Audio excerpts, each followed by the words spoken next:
Hello friends, welcome to my channel. आज की video में बात करने वाले हैं बीए प्रोग्राम 6 सेमेस्टर हिस्ट्री का बहुत ही इंपॉर्टेंट क्वेश्चन है फ्रेंड, नारीवाद। ठीक है, तो बेसिकली इसमें 3 हम नारीवाद के प्रकारों के बारे में पढ़ने वाले हैं फ्रेंड। उदारवादी, कट्टरपंथी नारीवाद, मार्क्सवाद नारीवाद और सांस्कृतिक नारीवाद। तो सबसे पहले समझते हैं नारीवाद का अर्थ। नारीवाद का अर्थ क्या होता है? पुरुषों के बराबर स्त्रियों के समान अधिकारों को से उत्पन्न सामाजिक आंदोलन को नारीवाद कहा जाता है। यानी पुरुषों के बराबर महिलाओं को जो अधिकार देने के लिए जो सामाजिक आंदोलन किए जाते हैं उसी को बोला जाता है नारीवाद। संसार में स्त्रियों को सामाजिक स्थिति को सुधारने के लिए किए गए आंदोलन नारीवाद कहलाता है, चाहे वो सामाजिक आंदोलन हो या राजनीतिक आंदोलन हो या फिर आर्थिक आंदोलन हो। ये सभी आंदोलन नारीवाद को संरक्षित करते हैं। ठीक है, जो महिलाओं को पुरुषों के बराबर अधिकार दिलाने के लिए जो आंदोलन किए जाते हैं, चाहे वो सामाजिक आंदोलन हो, राजनीतिक आंदोलन हो, ठीक है, या आर्थिक आंदोलन हो, उनको क्या बोला जाता है? नारीवाद। और इन्हीं आंदोलन की वजह से नारीवाद को संरक्षित किया जाता है। नारीवाद का अर्थ क्या होता है? नारीवाद एक ऐसी विचारधारा है जो स्त्री और पुरुष को समान अधिकार पर बल देती है। नारीवाद के अनुसार स्त्री पुरुष के बीच बहुत सारी असमानताएं फैली हैं और यह असमानताएं प्राकृतिक नहीं है। इसे कौन बनाता है? समाज बनाता है। इसलिए इन असमानताओं को समाज को ही सुधारना होगा ताकि स्त्री और पुरुष समान जीवन व्यतीत कर सके। जो समाज में महिलाओं को लेकर असमानताएं फैली हैं फ्रेंड, ये क्या है? प्राकृतिक नहीं है। इसको किसने बनाया है? समाज ने बना रखा है और इसको सुधारने का कार्य भी समाज ही करेगा। आगे देखते हैं। नारीवाद असमानता को अस्वीकारता है। उसका मानना है कि जो पुरुष है और महिला है वो सब क्या है? समान है, इसलिए वो असमानता का विरोध करती है। नारीवाद एक ऐसी विचारधारा है जो असमानता को स्वीकार नहीं करती है। यह नारी के बौद्धिक, सामाजिक और व्यवहारिक रूप से सशक्तिकरण पर बल देती है और लैंगिक भेदभाव को अस्वीकार करती है, जो नारीवाद की हानि के प्रमुख कारण रहे हैं। ठीक है, पितृसत्तात्मक के कारण नारीवाद का उदय होता है। जो पितृसत्ता समाज की सोच है उसी के कारण क्या होता है? नारीवाद का उदय होता है। नारीवाद विचारधारा की उत्पत्ति का प्रमुख कारण है पितृसत्ता। पितृसत्ता का अर्थ होता है फ्रेंड कि इस विचारधारा में पुरुष अपनी शक्तियों का दुरुपयोग नारी पर करता है। जो पुरुष होता है वो क्या मानता है? अपने आप को प्रधान समझता है महिलाओं के मुकाबले, और क्या करता है? अपने शक्ति का उन पर गलत प्रभाव देता है फ्रेंड। उनका शोषण करता है महिलाओं को, ठीक है, अपने शक्ति का। इसी को बोलते हैं पितृसत्ता सोच। ठीक है, यानी पुरुषों को प्रधान मानना, और पुरुष क्या करता है? अपनी शक्ति का गलत उपयोग करता है महिलाओं को, ठीक है, उत्पीड़न करने के लिए। तो पितृसत्ता इस विचारधारा में पुरुष अपनी शक्तियों का दुरुपयोग नारी स्त्री पर करता है। इसी विरोध को रोकने के लिए नारीवाद उत्पन्न होता है। आगे देखते हैं। लड़की पैदा होने पर दुख जताया जाता है। भारतीय समाज में लड़कियों के पैदा होने पर दुख एवं अफसोस जताया जाता है और लड़का पैदा होने पर खुशी मनाई जाती है। ठीक फ्रेंड, आज भी कहीं ना कहीं ग्रामीण क्षेत्रों में फ्रेंड जब लड़कियां पैदा होती हैं, जहाँ पे लोग अशिक्षित नहीं हैं फ्रेंड, ठीक है, वो क्या समझते हैं कि लड़कियां जब पैदा होती हैं फ्रेंड तो वहाँ क्या जाता है? दुख जताया जाता है। ठीक है, वहीं पे अगर लड़का पैदा होता है तो शहनाई बजाई जाती है, मिठाई होती है, बहुत सारे मनोरंजन के कार्य कराए जाते हैं फ्रेंड। ठीक है, और इस महिला होने पर या ठीक है, इस लड़की होने पर वहाँ पर दुख जताया जाता है। तो ये सब क्या है? पितृसत्तात्मक सोच है फ्रेंड। ठीक है, पुरुष अपने आप को प्रधान समझता है महिलाओं के अंदर। तो पितृसत्ता का उदय कारण है समाज। समाज ही क्या करता है? पितृसत्ता को बढ़ावा देता है, उसके उदय का कारण है। यह विचारधारा प्राकृतिक नहीं है बल्कि समाज ने बनाई है। समाज ने ही स्त्रियों और पुरुषों के कार्यों को घर और बाहर के कार्यों में बांटा है। जो पितृसत्ता समाज है फ्रेंड, वो क्या करता है? उन्होंने ऐसा कार्य बांट दिया है महिलाओं और कार्यों को कि महिला क्या करेगी? घर का कार्य करेगी, घरेलू कार्यों के लिए बाधित है, और जो पुरुष है वो बाहर के कार्यों के लिए कार्य करेगा। ठीक है, आगे देखते हैं। इसलिए नारीवाद पितृसत्ता समाज की आलोचना करता है। जो नारीवाद है फ्रेंड, इसलिए क्या करता है? पितृसत्ता का विरोध करता है, उसकी आलोचना करता है। अब इस वीडियो में पढ़ने वाले हैं नारीवाद के प्रकार के बारे में। तो उदारवादी, कट्टरपंथी नारीवाद, मार्क्सवादी नारीवाद और सांस्कृतिक नारीवाद। तो सबसे पहले समझते हैं उदारवादी नारीवाद। तो सबसे पहले समझ लेते हैं नारीवाद के 4 लहरें कब आई थी फ्रेंड। तो 19वीं और 20वीं शताब्दी की शुरुआत में मत देने का अधिकार आया। 1960 से 1980 में घरेलू और कामुकता पर बल दिया गया, और 1990 से 2000 के दशक में विविध और प्रतिच्छेदन यानी समानता का अधिकार के लिए आंदोलन किया गया। और 2010 में वर्तमान में अधिकारित, यानी जो सामाजिक स्तर पे, जो आर्थिक राजनीतिक स्तर पे क्या है, महिलाओं को अधिकार देना चाहिए शिक्षा का, चाहे वो शिक्षा का अधिकार हो, चाहे खेल का अधिकार हो, चाहे संपत्ति का अधिकार हो। इसके बारे में 2010 में आंदोलन हुआ। तो समझते हैं उदारवादी नारीवाद। यह नारीवाद का एक महत्वपूर्ण रूप है। इनमें मुख्य रूप से महिलाओं को वैधिक यानी लीगल राइट प्रदान करने के पर बल दिया जाता है। यानी जो उदारवादी नारीवाद है वो क्या कहता है फ्रेंड, कि जो महिलाओं के लीगल राइट्स हैं उन पर ये क्या करता है, बल देता है। अर्थात महिलाओं को भी पुरुषों के समान अधिकार मिलने चाहिए। जो नारीवाद है फ्रेंड वो क्या कहता है कि महिलाओं को भी पुरुषों के मुकाबले समान अधिकार मिलने चाहिए।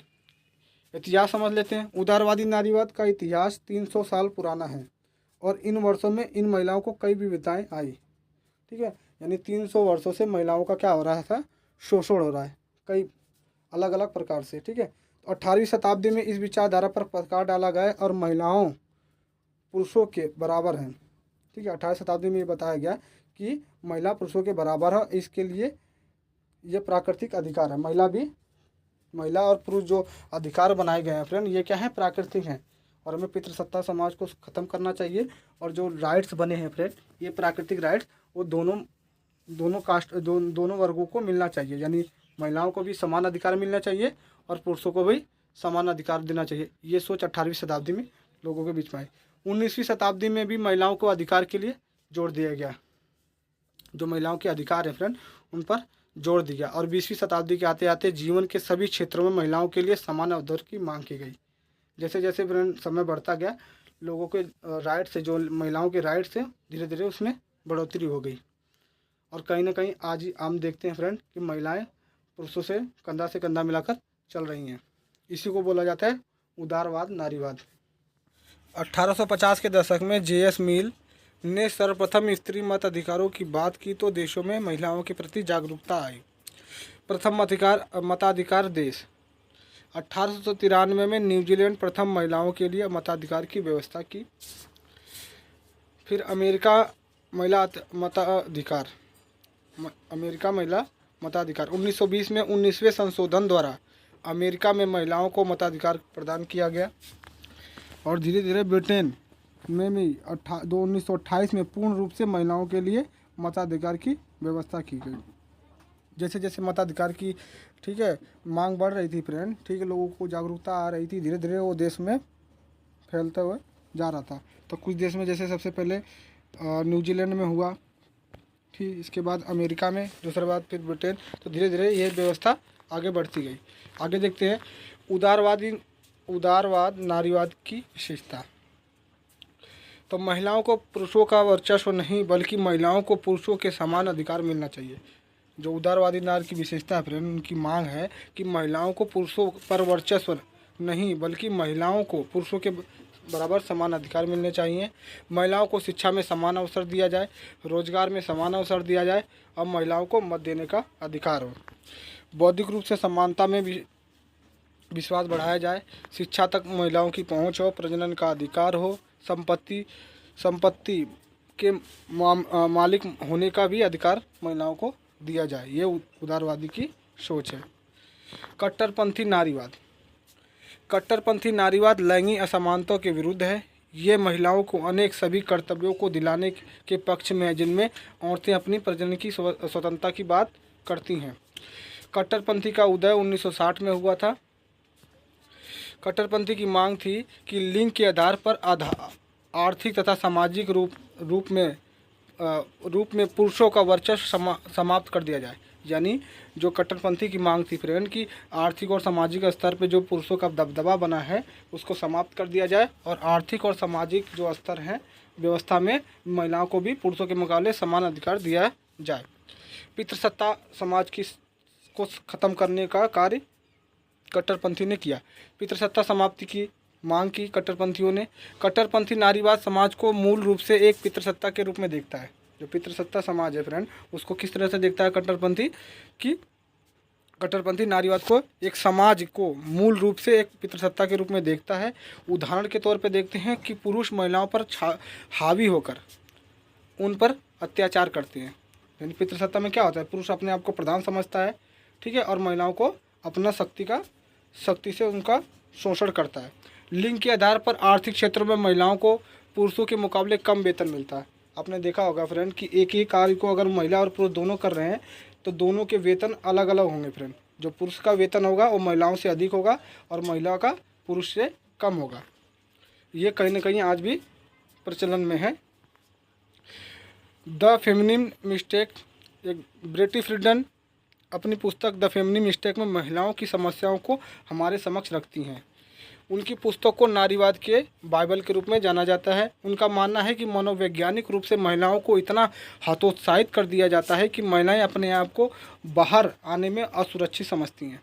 यानी जो पितृसत्ता समाज के लोग हैं फ्रेंड, वो महिलाओं को इतना हतोत्साहित कर देते हैं, इतना डरा देते हैं कि महिला घर से बाहर आने में अपने आप को असुरक्षित समझती है। उसका महिला का मानना है फ्रेंड, महिलाओं को ऐसी सोच बना दी जाती है कि बाहर जो कार्य करने का प्रधान है वो है पुरुष, यानी पुरुषों को घर में कार्य करना चाहिए और महिलाओं को घरेलू कार्यों के लिए बाधित होना चाहिए। ऐसी सोच डाल देता है महिलाओं के भीतर पितृसत्ता समाज की रूढ़िवादी। ठीक है, वे घर में अपने आप को सुरक्षित समझती हैं और पुरुष को प्रधान मानने लगती हैं और उनका मानना है कि पुरुष बाहर काम करता है। पितृसत्ता समाप्त करने की सोच, कट्टरपंथी पितृसत्ता को समाप्त करना चाहती है, समाज को इससे मुक्त कराना चाहती है। ठीक है, यौन उद्देश्यों का विरोध, लिंग भूमिका की चुनौती देना।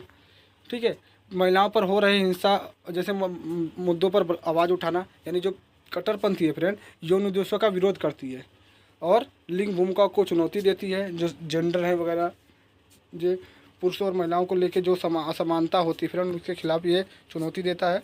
महिलाओं पर हो रहे जैसे आए दिन हिंसा, बलात्कारी जैसे मुद्दों पर आवाज़ उठाना है। ठीक है, ये सब कार्य क्या करता है, कट्टरपंथी करता है। पुरुष प्रधानता को समाप्त कर देना चाहिए।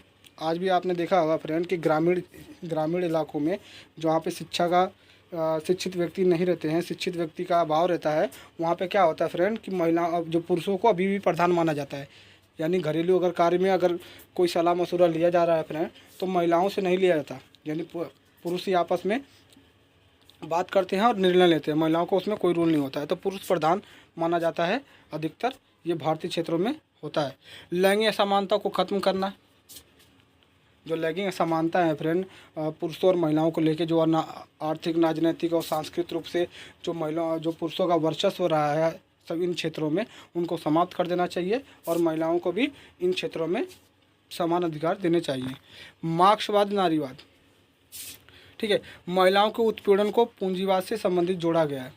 महिलाओं को भी पूंजीवाद से जोड़ा गया है फ्रेंड, उनके शोषण के लिए। आर्थिक, राजनीतिक और सामाजिक। मार्क्सवाद का मानना है कि पूंजीवाद प्रणाली से महिलाओं को अधीन बनाया जाता है। मार्क्स का मानना है फ्रेंड, जो मार्क्स हैं उनका मानना है कि पूंजीवादी व्यवस्था से ही महिलाओं को शोषण किया जाता है, उनको अपने अधीन बनाया जाता है। एजेल्स के अनुसार पुरुष स्त्री को निजी संपत्ति मानता है। पुरुष क्या समझता है, महिलाओं को अपनी निजी संपत्ति चाहता है और उस पर उनका मानना है कि पुरुष को केवल घरेलू तथा पुरुषों को बाहर और महिलाओं को घरेलू कार्यों के लिए बाधित किया जाता है। यानी एजेंट्स के अनुसार वो क्या कहते हैं फ्रेंड कि महिलाओं को पुरुष क्या बोलते हैं, अपनी संपत्ति समझते हैं और महिलाओं को सोचते हैं कि घरेलू कार्यों के और प्रजनन के लिए ही ये बनी होती हैं। ठीक है, उनके अनुसार पुरुष को धन संपत्ति रखने का अधिकार होता है और महिलाओं को इसके विपरीत रखा जाता है। ठीक है, जो एजेल्स जोन है फ्रेंड, एजेल्स हैं, उनके अनुसार क्या होता है कि पुरुषों को, उनका मानना है कि पुरुषों को धन देन संपत्ति रखने का अधिकार है, महिलाओं को इसके विपरीत रखा जाता है। ऐसी रूढ़िवादी सोच, ठीक है, लोगों ने बना दी है, तो इसका विरोध कर रहे हैं एजेल्स। ठीक है, आगे देखते हैं। मार्क्सवाद का मानना है कि महिलाओं को उत्पीड़न पूंजीवाद से ही जिम्मेदार है। जो मार्क्सवादी हैं फ्रेंड, उनका मानना, मार्क्सवाद नारीवाद हैं, उनका मानना है कि पूंजीवादी व्यवस्था से ही महिलाओं को उत्पीड़ित किया जाता है। ठीक है, उनका शोषण किया जाता है। आगे देखते हैं। इसके विपरीत समाजवादी नारीवाद मानते हैं कि महिलाएं कमज़ोर वर्ग रूप में। इसके उल्टे में समाजवादी जो है, ठीक है, रूढ़िवादी फ्रेंड है, उनका मानना है कि महिलाएं कमज़ोर हैं। ठीक है, लिंग में पुरुष प्रधान है। जो पितृसत्तात्मक सोच है फ्रेंड, उनका मानना है कि लिंग में पुरुष प्रधान है। बौद्धिक क्षमता में महिला कमज़ोर होती हैं। जेंडर वर्ग में पुरुष श्रेष्ठ है। ठीक है, ये सारी व्यवस्था कौन मानता है? पितृसत्ता सोच मानती है। लैंगिक असमता में क्षेत्र जो असमानताएं फैली हैं फ्रेंड पुरुषों और महिलाओं को लेके, वो लैंगिक असमानता, इसके बारे में समझते हैं। तो लैंगिक असमानता के क्षेत्र हैं सामाजिक क्षेत्र, आर्थिक क्षेत्र, राजनीतिक क्षेत्र, विज्ञान के क्षेत्र, मनोरंजन के क्षेत्र, खेल के क्षेत्र। तो सामाजिक क्षेत्र में देखते हैं तो भारतीय समाज में महिलाओं की सीमा निर्धारित किया गया है। घर में महिलाओं का कार्य भोजन पकाना, कपड़े धोना और बच्चों को पालन पोषण करने पर सीमित कर दिया गया है। महिलाएं घर में मुखिया नहीं हो सकती, यह अधिकार पुरुष समाज को दिया गया है। घर में लिए गए निर्णयों में महिलाओं का कोई भूमिका नहीं रहती है। आर्थिक क्षेत्रों में देखते हैं कि किस तरह से महिलाओं का शोषण होता है, किस तरह से उनमें असमानता फैलाई जाती है। तो आर्थिक क्षेत्र में भी पुरुषों को प्राथमिकता दी जाती है। पुरुष बाहर कार्यों के लिए जिम्मेदार है और महिला घर के कार्यों के लिए जिम्मेदार है। अगर महिला बाहर कार्य करती हो तो पुरुषों के मुकाबले उसे कम वेतन दिया जाता है।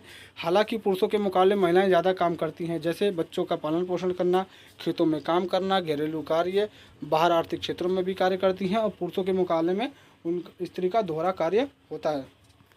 आगे देखते हैं राजनीतिक क्षेत्र में कैसी असमानता फैल रही है पुरुष और महिलाओं को लेकर।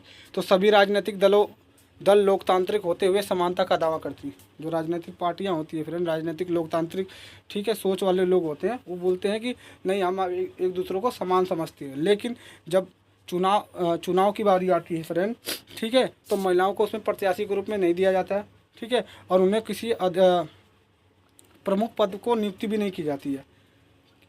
ठीक है, पहले तो आपसे कहते हैं कि मौलिक अधिकार के मौलिक लोकतांत्रिक के हिसाब से सब समान है, लेकिन जब वोट देने की बात आती है फ्रेंड, जब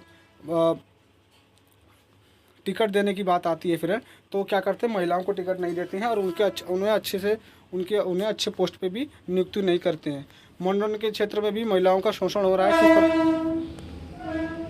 तो देखते हैं मनोरंजन के क्षेत्र में भी महिलाओं का शोषण हो रहा है। किस प्रकार में कि सिनेमा, आपने देखा मनोरंजन का सबसे मध्यम जो वर्तमान समय में है वो है सिनेमा। तो अभिनेत्रियों को अभिनेता से कम पैसे मिलते हैं। आपने देखा होगा कि एक ही फिल्म में ठीक है महिला और पुरुष के किरदारों को ठीक है अलग अलग तरीके से पैसे दिए जाते हैं। अभिनेत्रियों को अभिनेता से कम पैसे मिलते हैं। इसके किरदार को कम महत्व दिया जाता है, यानी महिला किरदार को कम दिया जाता है और पुरुष के किरदारों को अधिक महत्व दिया जाता है। ज़्यादा रोल भी पुरुष अभिनेता को ही मिलता है, महिलाओं को कम मिलता है। खेल के क्षेत्र में देखते हैं तो खेलों में मिलने वाली पुरस्कार राशि पुरुष खिलाड़ियों को बजाय महिला खिलाड़ी को कम मिलता है। ठीक है फ्रेंड, आपने देखा होगा कि जो खेल विभाग है उसमें अगर उसी खेल को महिला खेल रही है और उसी खेल को पुरुष खेल रहा है, ठीक है, अलग अलग क्षेत्रों में, तो अगर पुरुष को उससे कम पुरुषों को अधिक वो दिया जाता है फ्रेंड, पुरस्कार दिया जाता है और महिलाओं को कम दिया जाता है। ठीक है, चाहे वो कुश्ती हो या क्रिकेट, हर खेल में भेदभाव हो रहा है। इसके साथ साथ पुरुषों को खेलों का प्रसारण भी महिलाओं के खेलों से अधिक होता है। ठीक है, आगे देखते हैं सांस्कृतिक नारीवाद। ये लास्ट हमारा फ्रेंड है, चौथा सांस्कृतिक नारीवाद। सन 1975 में सांस्कृतिक नारीवाद का उदय हुआ। इसका मानना है कि पुरुष स्त्री में मौलिक तथा जैविक अंतर है। महिलाओं को इस अंतर में गर्व होना चाहिए। ठीक है, जो सांस्कृतिक नारीवाद को समर्थन करने वाले लोग हैं उनका मानना है कि जो महिलाएं हैं वो क्या हैं, पुरुषों के महिलाओं को इस अंतर पर गर्व होना चाहिए। इसलिए जो सांस्कृतिक नारीवाद है उनका मानना है कि जो पुरुष और महिला है उसमें पूरा महिला भी समान कार्य कर सकती है पुरुषों के मुकाबले। इसलिए क्या करना चाहिए, गिल्टी फील नहीं करनी चाहिए महिलाओं को। ठीक है, उनको गर्व होना चाहिए अपने जेंडर के ऊपर। इनका मानना है कि पुरुष स्त्री में मौलिक तथा जैविक अंतर है। महिलाओं को इस अंतर पर गर्व होना चाहिए। महिलाएं स्वभाव से अधिक दयालु और ईमानदार होती हैं। ठीक है, सांस्कृतिक नारीवाद का दावा, इनका मानना है कि इन विशेषताओं के कारण महिलाओं को शासन करने की अवसर दिया जाए तो इस धरती पर गृहयुद्ध समाप्त हो जाएगा। कहने का अर्थ है फ्रेंड कि आपने देखा होगा कि कहीं ना कहीं आज भी जो सांस्कृतिक राजनीतिक स्तर हैं, जो व्यवस्था है फ्रेंड, उसमें महिलाओं की भूमिका बहुत कम रहती है।